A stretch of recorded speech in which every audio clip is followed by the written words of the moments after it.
And today we will be doing a physical assessment of the head, ears, neck, and throat, along with the lymphatic system and the peripheral vascular system.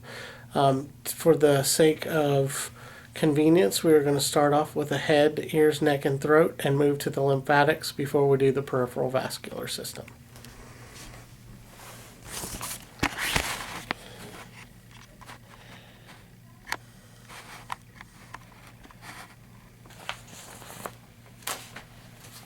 First, we are going to inspect the head. We're going to check for symmetry and circumference to make sure that it's appropriate to the rest of the body. When we check the hair, we're going to be checking for dryness, distribution, if there's any patches, and you can look for nits or lice eggs. We'll check the scalp for any dryness, scaleness, and lesions. Just parting the hair as you go. You can check the skull for symmetry, the face for any asymmetry in the features, and the skin for any lesions, dryness, petechiae, or abnormal diaphoresis or miscoloration. So, after that, we will inspect the eyes. You want to start with the external eye, noting, does it look like the other side? Is there any redness? Is there any exudate? Are there eyelashes? And the eyebrows, are they on both sides? You want to look at the eyelids to make sure that they can open your eyes, that they're not retracted over the eyeball or they're not drooping. Then we're also going to check the conjunctiva and the the sclera. So you start by pulling down. You can inspect the conjunctiva and sclera at the same time. Ask the patient to look up, and you can see that it's pink inside and that it's lubricated and that the eyes are white. You're looking for any exudate, or you don't want the sclera to be yellow. And then you inspect the top by pulling that up and asking the patient to look down. You would proceed to do that on the opposite side. Now we're going to check for the pupil size, and if it's overly large. Right here you can check if you have an instrument to measure pupil size. You want to see if they're too small for the amount of light that there is, or too large for the amount of light that there is. And are they of equal shape? After that, you want to after you check the size and shape, you would like to check the direct reaction by taking a pen light and you shine it into the first eye and notice its contraction. Pull it away and do it again and look at the other side of the other eye. You're looking to see if it contracts at the same time and rate as the eye you're shining the light in. Then you would proceed to do it on the other side. So this is what we call perilla. Pupils are equal and reactive to light. Next we'll check the ears. If you wouldn't mind turning to your right. And you want to check the auricle. You want to make sure that there's nothing in the way, that they're symmetrical, that it's noticing the size, shape, color, if there's any lesions or cracks. Then you want to inspect the nose. So have the patient tilt their head back. You want to notice if there's any deviation in the nose when you're looking straight on. And you can take your pen light and you can shine your pen light up, noticing you want there to be moist nasal mucosa, and look for any holes or deviation in the nasal septum. You can look straight. Next we will go to the mouth.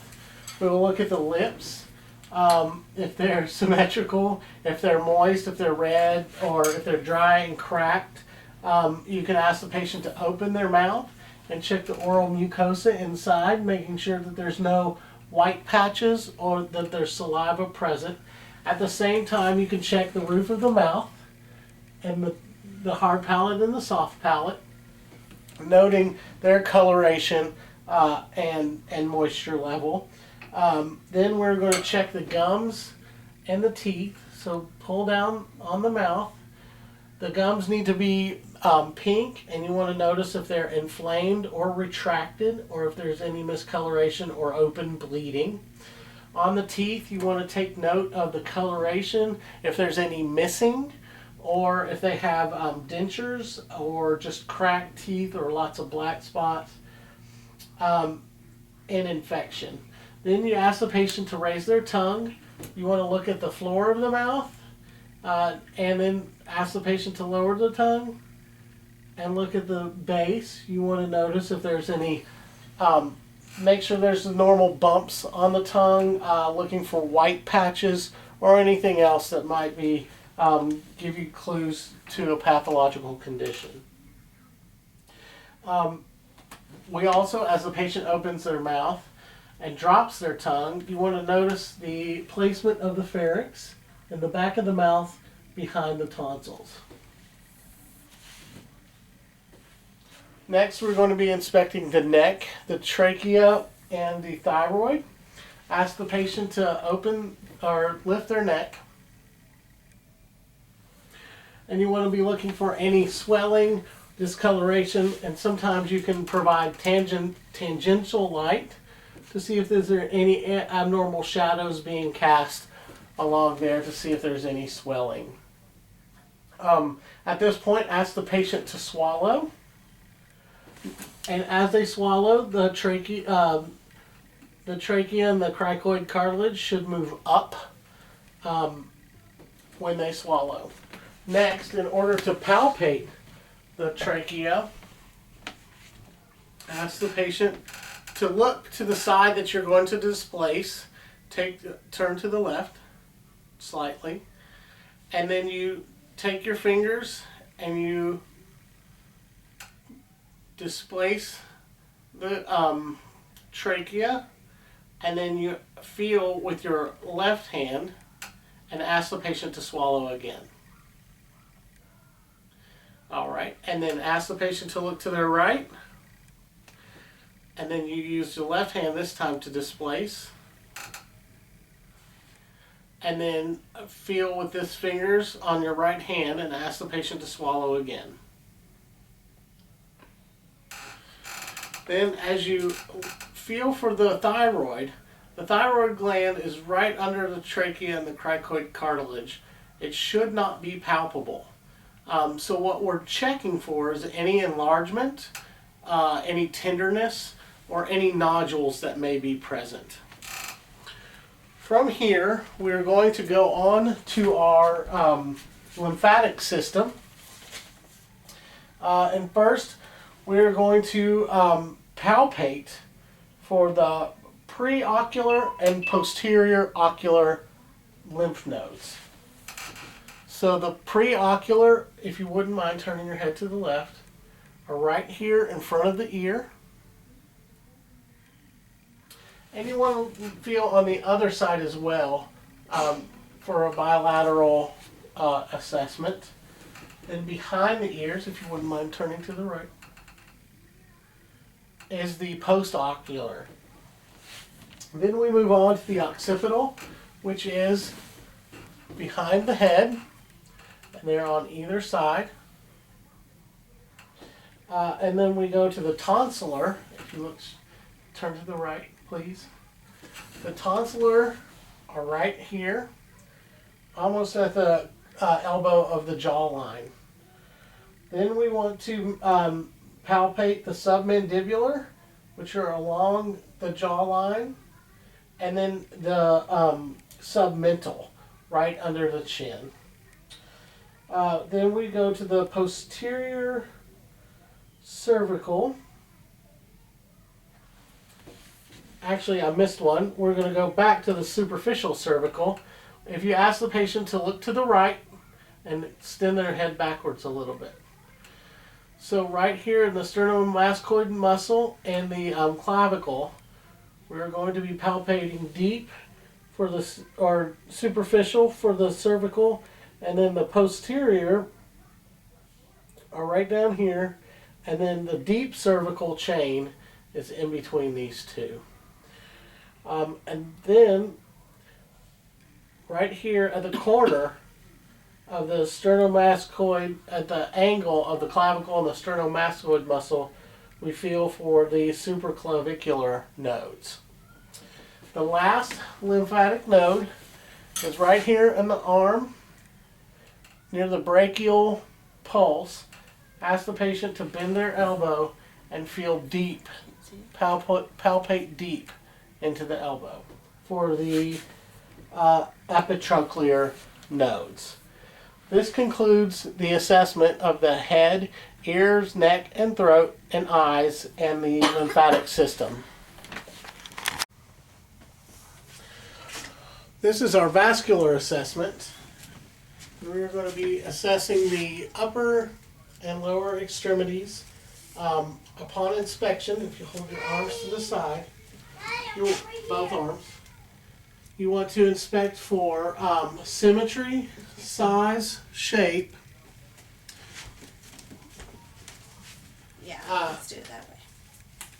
And up on the top and the bottom, you want to be looking for edema or swelling, any abnormal discoloration with the hands like blueness or redness. You can test for capillary refill for the circulation. You can palpate the tops of the feet for edema. And you can measure, it's important to measure the size of the arms and upper thighs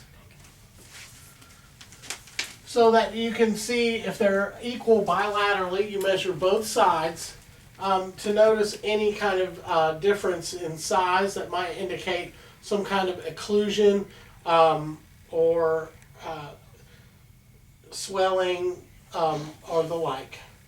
So then ask your patient before you palpate the pulses, ask the patient to lay down on the bed supine.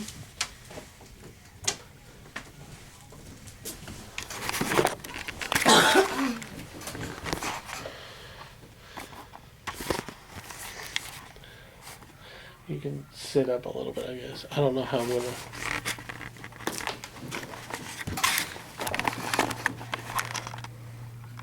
And you want to palpate the pulses. So right here is the brachial pulse.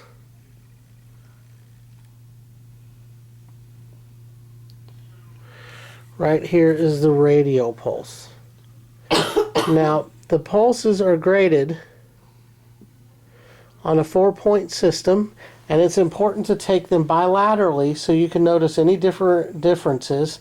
Also, you want to test for the femoral pulse, and this is where patients may be ticklish. Sorry.